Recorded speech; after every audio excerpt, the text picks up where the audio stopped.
Vess chegou antes dele. Beatriz Ferreira o viu pendurado na cadeira do escritório assim que entrou em casa, e o cheiro chegou antes mesmo que ela pudesse processar o que estava vendo. Não era o perfume dela. Era algo mais doce, mais insistente, o tipo de fragrância que gruda na lã como uma confissão que não quer sair. Ela ficou parada na porta por exatamente 3 segundos. Contou mentalmente, como sempre fazia quando precisava organizar os pensamentos antes de agir. 1, 2, 3. Depois largou a bolsa no gancho, tirou os sapatos, e foi para a cozinha. A cafeteira ainda estava morna. Renato tinha chegado antes dela, o que era incomum para uma sexta-feira de viagem. Ela encheu a chaleira, esperou a água ferver, e enquanto o vapor subia, abriu o celular e digitou o nome do escritório de advocacia que uma colega tinha mencionado uma vez numa conversa que Beatriz tinha fingido não estar ouvindo com atenção. Ferreira e Associados não era o escritório de advocacia dela. Aquele era para assuntos de família. Ela precisava de outro. Encontrou o contato, salvou sem ligar ainda, e quando a água ferveu, preparou o café com os mesmos movimentos de sempre. 2 minutos de infusão. Sem açúcar. A xícara preta que Renato nunca usava porque achava pequena demais. Ele desceu quando ela já estava sentada à mesa. Você chegou cedo, ele disse, com aquela voz de quem ainda não sabe se precisa se justificar. Reunião cancelada. Beatriz ergueu a xícara. Teve boa viagem? Cansativa. Renato foi direto à geladeira, pegou uma garrafa de água, bebeu de pé. Não a olhou. Muita negociação com o pessoal de Campinas. Ela assentiu. Olhou para o anel no dedo dele, o mesmo que ela tinha colocado 4 anos atrás, ouro com uma gravação discreta que ele nunca tinha pedido para ela explicar. Ele nunca tinha perguntado de onde vinha o desenho. Ela nunca tinha oferecido a resposta. Tem sobras na geladeira, ela disse. Eu já comi. Renato acenou com a cabeça e pegou o celular. A tela ficou virada para baixo quando ele pousou na bancada. Beatriz terminou o café, lavou a xícara, e foi para o quarto. Às 10h30, quando a respiração dele ao lado dela ficou funda e regular, ela pegou o celular dele da mesinha de cabeceira com o cuidado de quem desarma um dispositivo. A senha era o aniversário deles. Ele nunca tinha mudado. Não precisou procurar muito. As mensagens mais recentes estavam ali, num aplicativo de fotos que tecnicamente não era para mensagens, mas que qualquer pessoa com um mínimo de desconfiança saberia checar. Beatriz leu 3 conversas. Suficiente para entender que aquilo não era um deslize de viagem. Era uma arquitetura. Tinha datas, tinha planejamento, tinha o tipo de linguagem que as pessoas usam quando já decidiram que aquilo vai continuar. Ela devolveu o celular. Ficou de costas para ele por um longo momento, olhando o teto no escuro. Não sentiu o que esperava sentir. Não havia o impulso de acordá-lo, de gritar, de jogar alguma coisa contra a parede. Havia apenas uma espécie de encaixe, como quando uma peça de quebra-cabeça finalmente encontra o lugar certo depois de você ter tentado forçá-la em outro espaço por tempo demais. Ela sabia. Tinha sabido, em algum nível, fazia pelo menos 3 meses. Só que saber e ter prova são coisas diferentes. Agora ela tinha a prova. Às 6 da manhã, enquanto Renato ainda dormia, Beatriz estava sentada à mesa da cozinha com o notebook aberto e uma segunda xícara de café. Às 6h40, tinha deixado uma mensagem de voz para o Dr. Henrique Castelo, cujo nome ela tinha encontrado não no Google, mas numa pasta física que ela mantinha há 2 anos num armário que Renato achava que só tinha documentos do apartamento anterior. Às 7h15, Renato desceu para o café da manhã. Ela já estava de roupa, cabelo preso, pronta para sair. Você vai tão cedo? Ele perguntou. Tem uma coisa antes do trabalho. Ela pegou a bolsa. Tem pão de forma e tem queijo. Café está quente. Ele foi dizer algo, ela viu no movimento dos lábios, mas ela já tinha aberto a porta. Na rua, o ar de São Paulo tinha aquele cheiro de manhã que mistura asfalto molhado com o vapor das padarias. Beatriz respirou fundo uma vez, só uma, e caminhou em direção ao metrô. No pulso esquerdo, sob a manga do blazer, ela usava uma pulseira fina com o brasão dos Ferreira gravado no fecho. Sempre usará. Renato achava que era uma peça de design sem importância que ela tinha comprado numa viagem. Ele nunca tinha perguntado. Ela nunca tinha explicado. 3 semanas depois, Renato começou a reparar que alguma coisa tinha mudado, mas não conseguia nomear o que. Beatriz estava lá.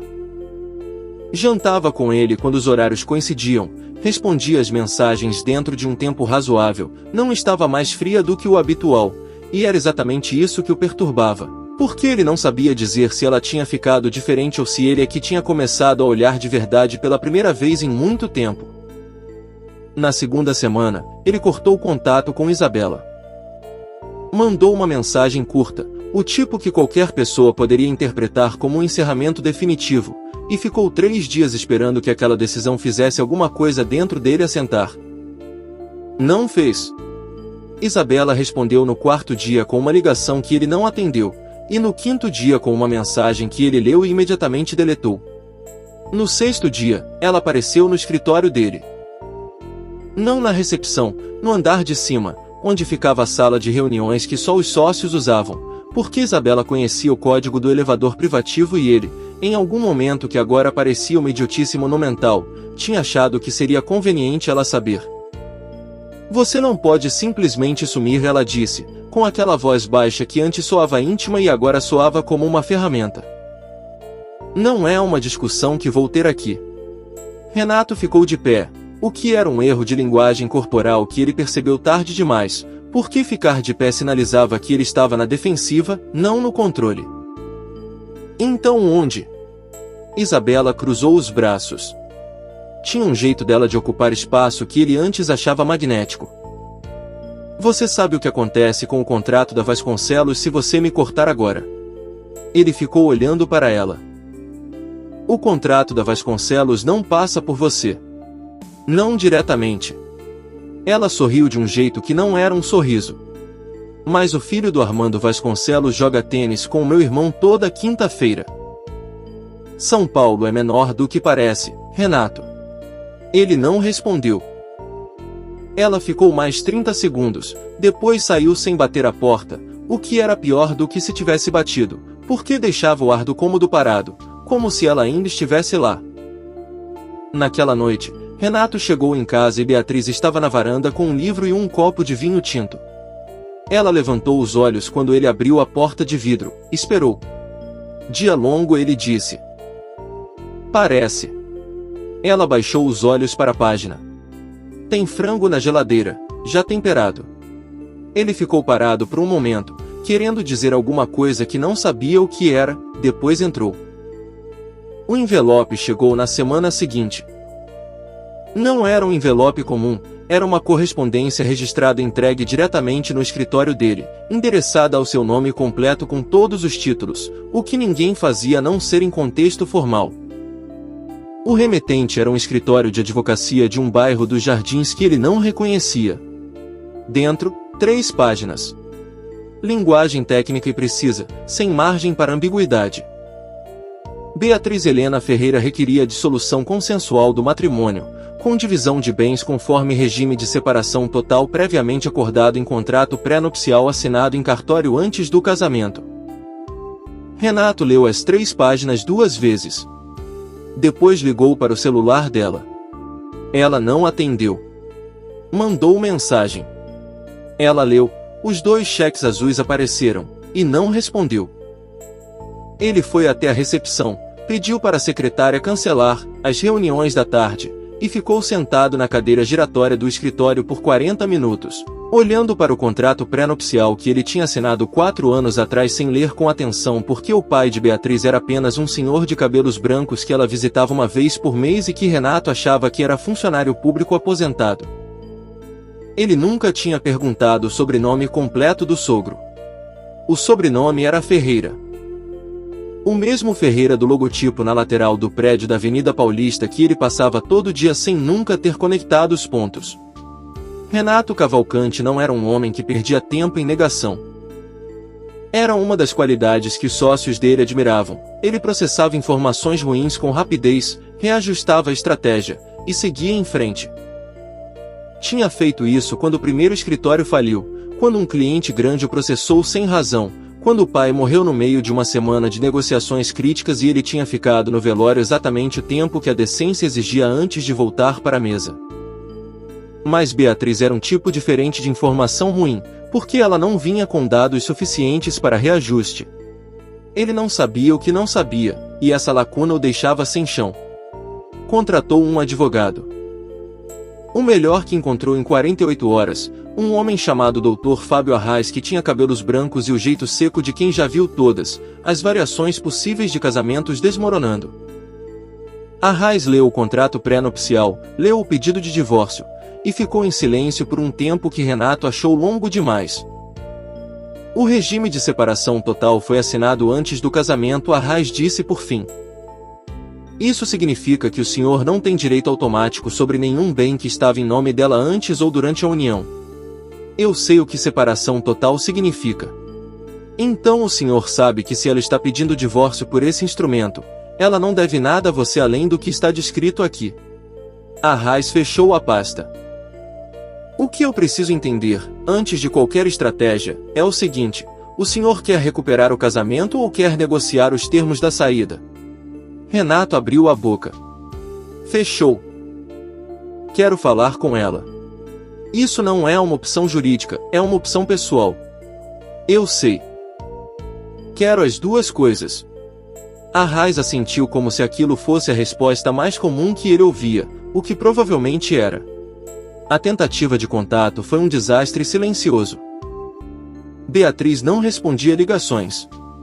Respondia mensagens com uma ou duas palavras quando respondia, e com silêncio quando não.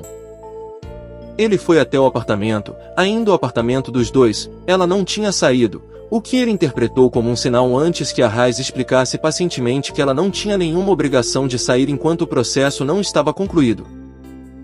Ela abriu a porta. Ficou parada no batente, como se soubesse exatamente quanto espaço conceder. "Beatriz, eu preciso que a gente converse. Você tem advogado?" A voz dela era igual. Não havia raiva, não havia lágrimas, havia apenas o tom neutro de quem já tomou a decisão e está apenas gerenciando as consequências. "Qualquer conversa sobre o processo vai por lá. Não é sobre o processo." Ela esperou. "É sobre nós. Não há nós para conversar, Renato." Ela disse isso sem crueldade, o que era de alguma forma pior do que se tivesse dito com raiva. "Se você quiser falar com alguém, fale com o seu advogado." E fechou a porta. Ele ficou parado no corredor por um momento que durou mais do que deveria. Foi naquela semana que ele começou a juntar os pedaços que tinha ignorado por 4 anos. Não porque fosse inteligente, mas porque finalmente estava olhando. O apartamento em que moravam estava no nome dela, ele sempre soubera, tinha assinado o contrato de uso do espaço sem leitura completa porque ela tinha dito que era uma questão de praticidade de registro. O carro que ela usava era mais novo e mais caro que o dele, e ela nunca tinha pedido ajuda para parcelas.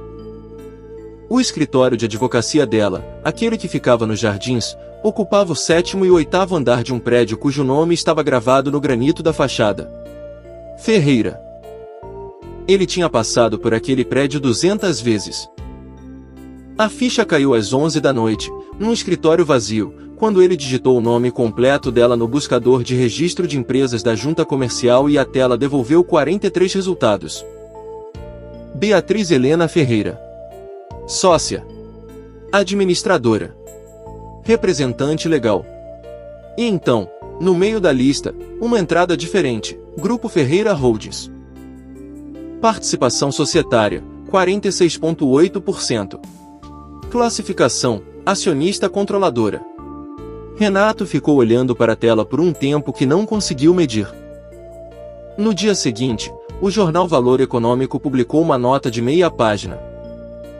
O Grupo Ferreira, um dos 5 maiores conglomerados de logística e infraestrutura do país, anunciava a apresentação oficial de sua nova liderança executiva no mês seguinte.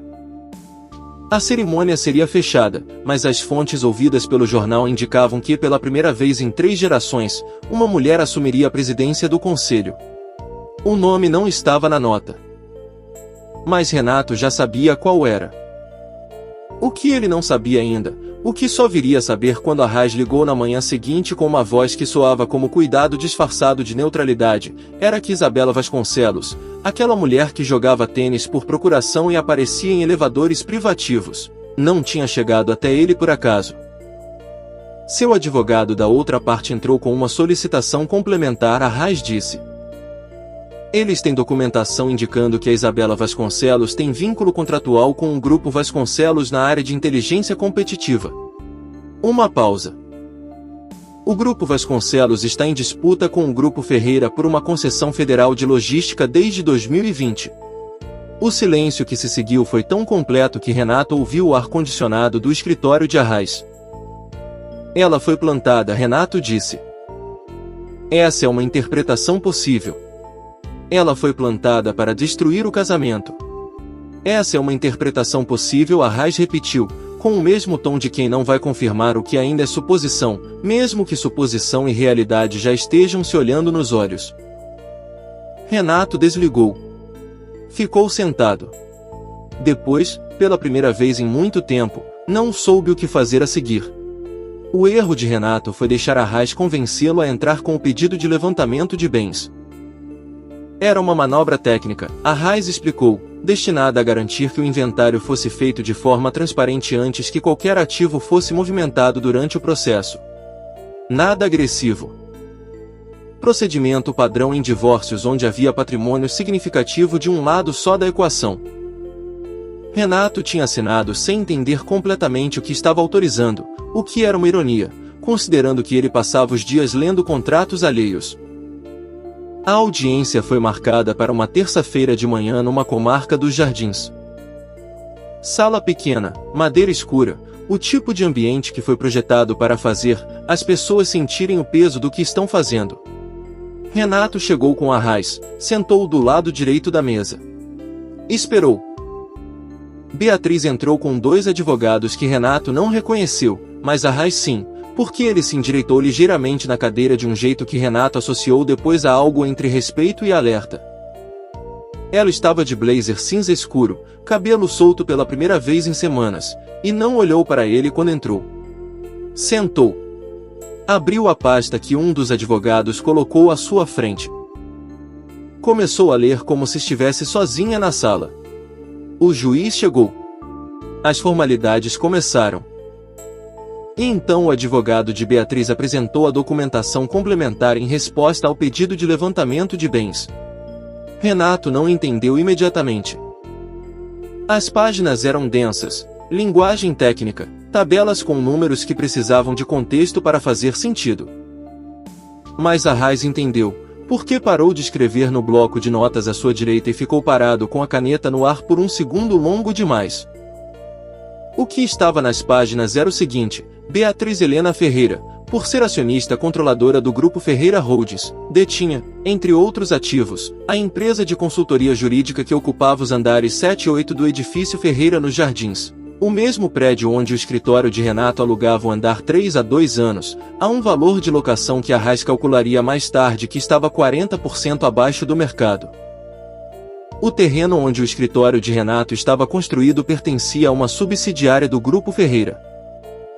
O contrato de locação que Renato renovara 6 meses atrás, sem leitura cuidadosa porque o valor era bom e as condições eram convenientes, tinha uma cláusula de rescisão unilateral com aviso prévio de 90 dias em caso de dissolução de vínculos societários ou familiares com o grupo controlador. Beatriz nunca tinha mencionado nenhum disso. Ele nunca tinha perguntado de quem era o prédio. O juiz pediu que as partes pausassem para a leitura dos documentos. Renato virou para Arraes. Arraes virou para ele com uma expressão que não era de surpresa, era de alguém que está reavaliando o tamanho do terreno em que pisou. Ela é a Ferreira, Arraes disse, em voz baixa, como se estivesse confirmando para si mesmo. Eu sei quem ela é.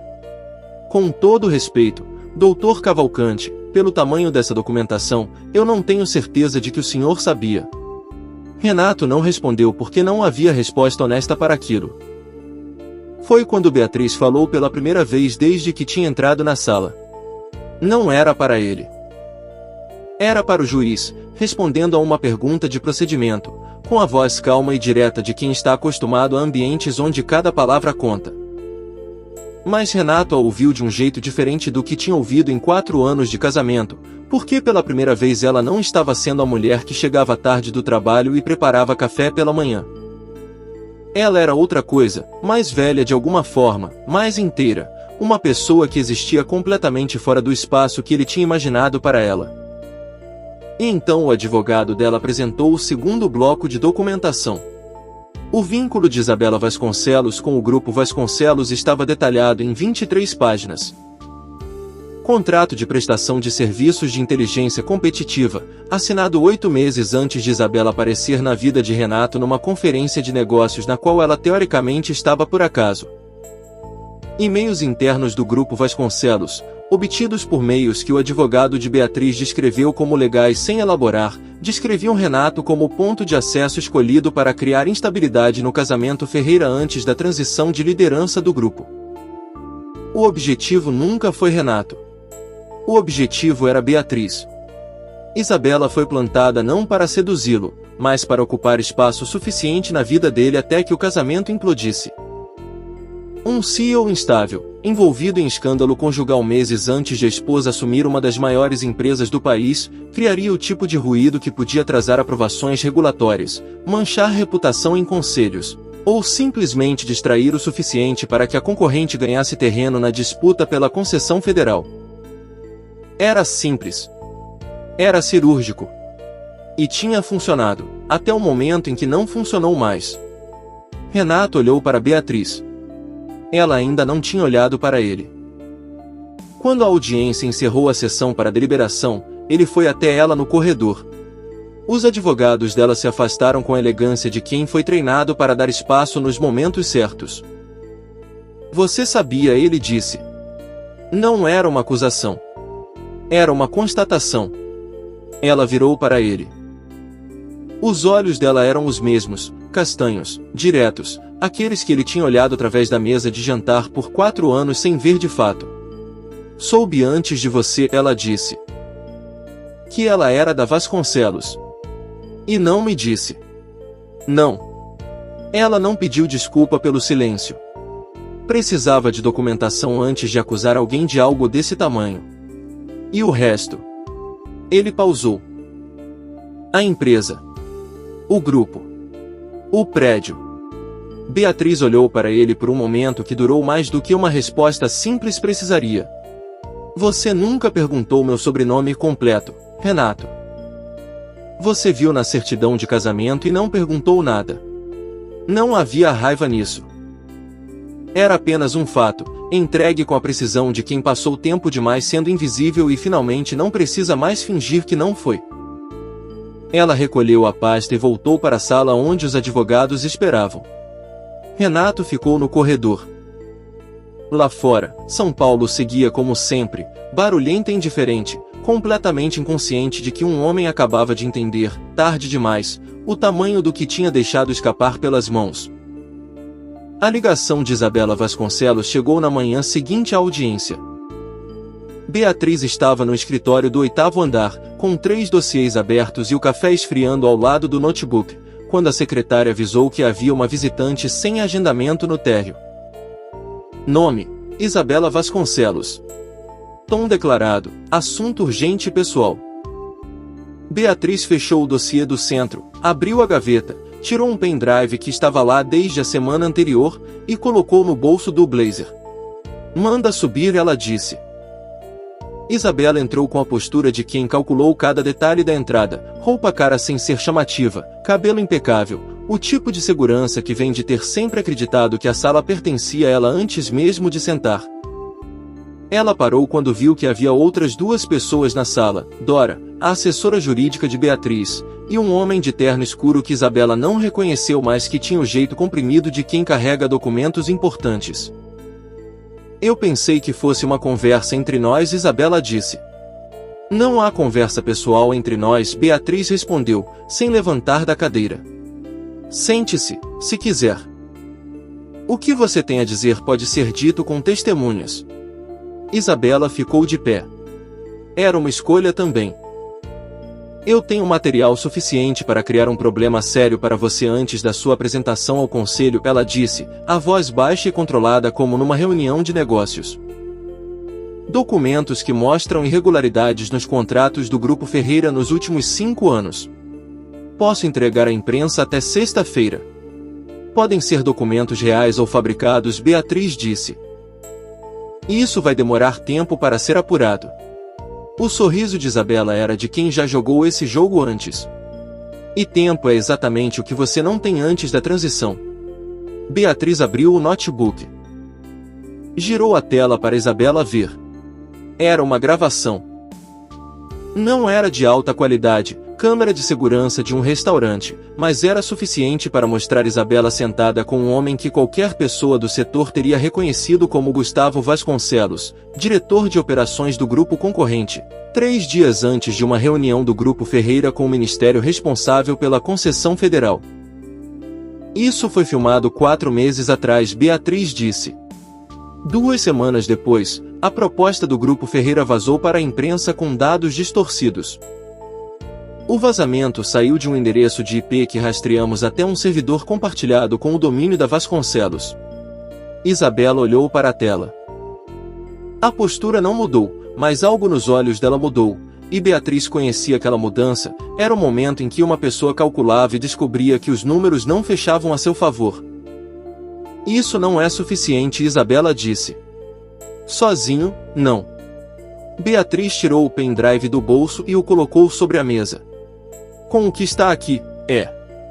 Ela não estendeu o pendrive. Apenas deixou ali, no meio da mesa, como um fato que existe independente do que alguém decide fazer com ele. Você pode sair daqui e ir para a imprensa. Ou pode sair daqui e dizer ao Gustavo Vasconcelos que a operação terminou. E se eu for para a imprensa? Então eu vou para a imprensa também. Beatriz fechou o notebook. A diferença é que o que eu tenho para mostrar é verdadeiro, e o que você tem para mostrar não é. Ela olhou para Isabela com o mesmo olhar direto que usará na audiência. Você foi contratada para destruir um casamento. Fez isso. Mas o casamento nunca foi o objetivo real deles, você sabe disso. Você foi uma ferramenta. Quando a ferramenta não funciona mais, o Vasconcelos vai descartá-la antes mesmo que você chegue até a porta de saída do escritório deles. O silêncio que se seguiu foi o tipo que não pede preenchimento. Isabela pegou a bolsa. Não pegou o pendrive. Saiu sem bater a porta, o mesmo gesto de sempre, Beatriz pensou, mas com um peso completamente diferente desta vez. Dora olhou para ela quando a porta fechou. E se ela for mesmo para a imprensa? Ela não vai. Beatriz abriu o dossiê do centro de volta. Mas se for, já avisamos o assessor de imprensa. Ela pegou a caneta. Pode continuar com os contratos de logística. A cerimônia de apresentação ao conselho foi marcada para uma quinta-feira à tarde, num dos salões do edifício Ferreira que Beatriz conhecia desde criança, quando o pai a deixava brincar entre as colunas de mármore enquanto ele terminava reuniões longas. Renato apareceu na entrada principal às 14h15. Ela não sabia que ele viria. A equipe de segurança do evento já tinha uma lista fechada, e o nome dele não estava nela, o que significava que alguém tinha entrado em contato com a segurança antes, e a segurança tinha feito o trabalho para o qual foi paga. A informação chegou a ela por mensagem, pelo celular de Dora, quando ela estava no banheiro ajeitando o crachá antes de entrar no salão. * Cavalcante está na recepção. Disseram que não está na lista. Está pedindo para falar com você diretamente. *. Beatriz leu a mensagem. Releu. Esperou para ver o que ela mesma sentia, da mesma forma que tinha esperado na cozinha naquela manhã com o café esfriando, contando internamente até que a emoção se tornasse informação em vez de impulso. Ela digitou, diga que não estou disponível. Que tudo que ele tiver a dizer vai pelo advogado, Guardou o celular. Entrou no salão. A cerimônia durou 2 horas. O discurso que ela tinha preparado por 3 semanas durou 11 minutos, e quando terminou, os conselheiros que a tinham conhecido como filha do fundador bateram palmas com o tipo de respeito que ela tinha demorado décadas para construir. O pai dela, que estava na segunda fileira com o cabelo mais branco do que da última vez que ela ouvira, não bateu palma. Só assentiu com a cabeça, uma vez, que era o jeito dele de dizer tudo o que precisava ser dito. Depois, no corredor, enquanto cumprimentava os convidados, ela viu a mensagem de Renato no celular. Ele tinha mandado uma mensagem de texto simples, nenhum apelo, nenhuma explicação demorada. Você foi incrível. Eu devia ter sabido quem você era antes de você precisar me mostrar. Ela ficou olhando para as palavras por mais tempo do que pretendia. Guardou o celular. Continuou no corredor. 2 semanas depois, numa sexta-feira que não tinha nada de especial além de ser uma sexta, Beatriz acordou mais cedo que o necessário e decidiu, sem muito raciocínio, tomar café fora. O lugar que veio à cabeça não era o mais perto do apartamento novo, nem o mais conveniente para o trajeto até o escritório. Era um lugar no Itaim que ela e Renato tinham ido na segunda semana que se conheceram, quando ele ainda não sabia o sobrenome dela e ela ainda estava decidindo se queria que ele soubesse. Ela não tinha voltado lá desde. Entrou, pediu café, sentou na mesa do fundo que sempre ficava vazia pela manhã porque tinha luz natural do lado menos conveniente para quem usava notebook. Ela não usava notebook naquela manhã. Só a xícara e o telefone virado para baixo. Renato chegou 20 minutos depois. Ela não sabia se ele viria, isso era verdade. Mas ela também sabia que tinha mandado uma mensagem ao advogado dele, 2 dias antes, com uma proposta de acordo que incluía uma cláusula de revisão do contrato de locação do prédio, o que era informação suficiente para alguém que prestasse atenção entender que ela não estava simplesmente encerrando o capítulo.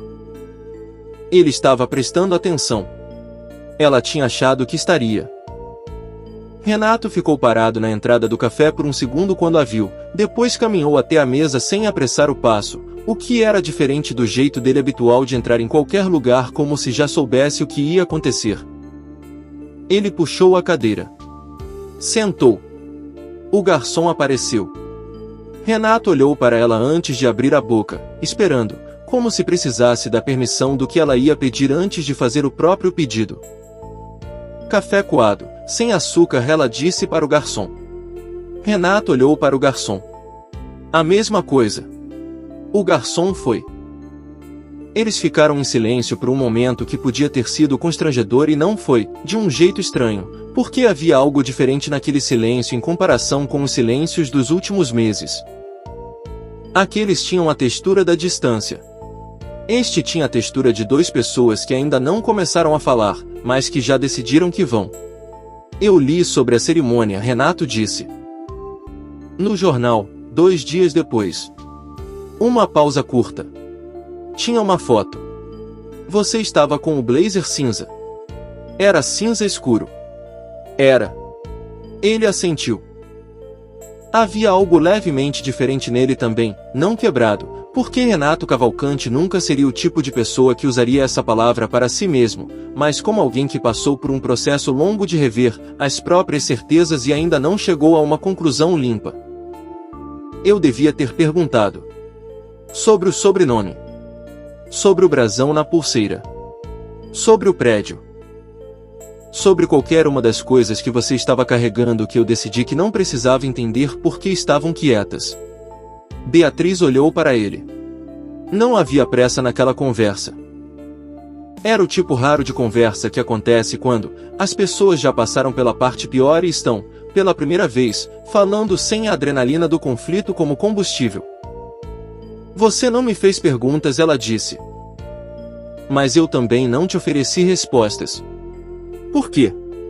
Ela envolveu a xícara com as 2 mãos, um gesto automático de quando a porcelana estava quente o suficiente para esquentar os dedos. Por que queria ser vista sem o sobrenome primeiro? Era uma resposta simples e verdadeira, e carregava 4 anos de peso nela. Sempre me perguntei se as pessoas gostavam de mim ou do que eu representava. Com você, no começo, parecia que era de mim. Ela olhou para a xícara. Depois parou de parecer. Renato não respondeu de imediato. Ele tinha o hábito, que ela tinha esquecido que conhecia, de processar as coisas antes de falar, o que era diferente do silêncio defensivo e diferente do silêncio vazio. Era o silêncio de quem está levando a sério o que ouviu. O que a Isabela fez, ele disse por fim, não foi culpa sua. Mas o que eu fiz foi. Ele não elaborou. Não havia necessidade de elaborar, e ela ficou grata que ele não tentou tornar aquilo mais palatável do que era. Eu sei, ela disse. Isso muda alguma coisa? Os cafés chegaram. O garçom pousou as xícaras, desapareceu com a descrição dos bons garçons. Beatriz pegou a xícara. Olhou para ele por cima da borda, com aquele olhar que ele agora sabia que significava que ela estava pesando algo real, não que ela estava fechando uma conversa. Ela não respondeu com palavras. Mas não foi embora. Ficou ali, com o café esfriando na xícara que ela segurava com as 2 mãos, naquele café no Itaim onde ele tinha aprendido o nome dela mas não o sobrenome, e onde ela agora, depois de tudo, tinha decidido sentar do mesmo lado da mesa que o futuro, sem pressa, sem promessa fácil, com os olhos abertos. A porta não estava fechada. Mas desta vez, seria ela quem decidiria se abria.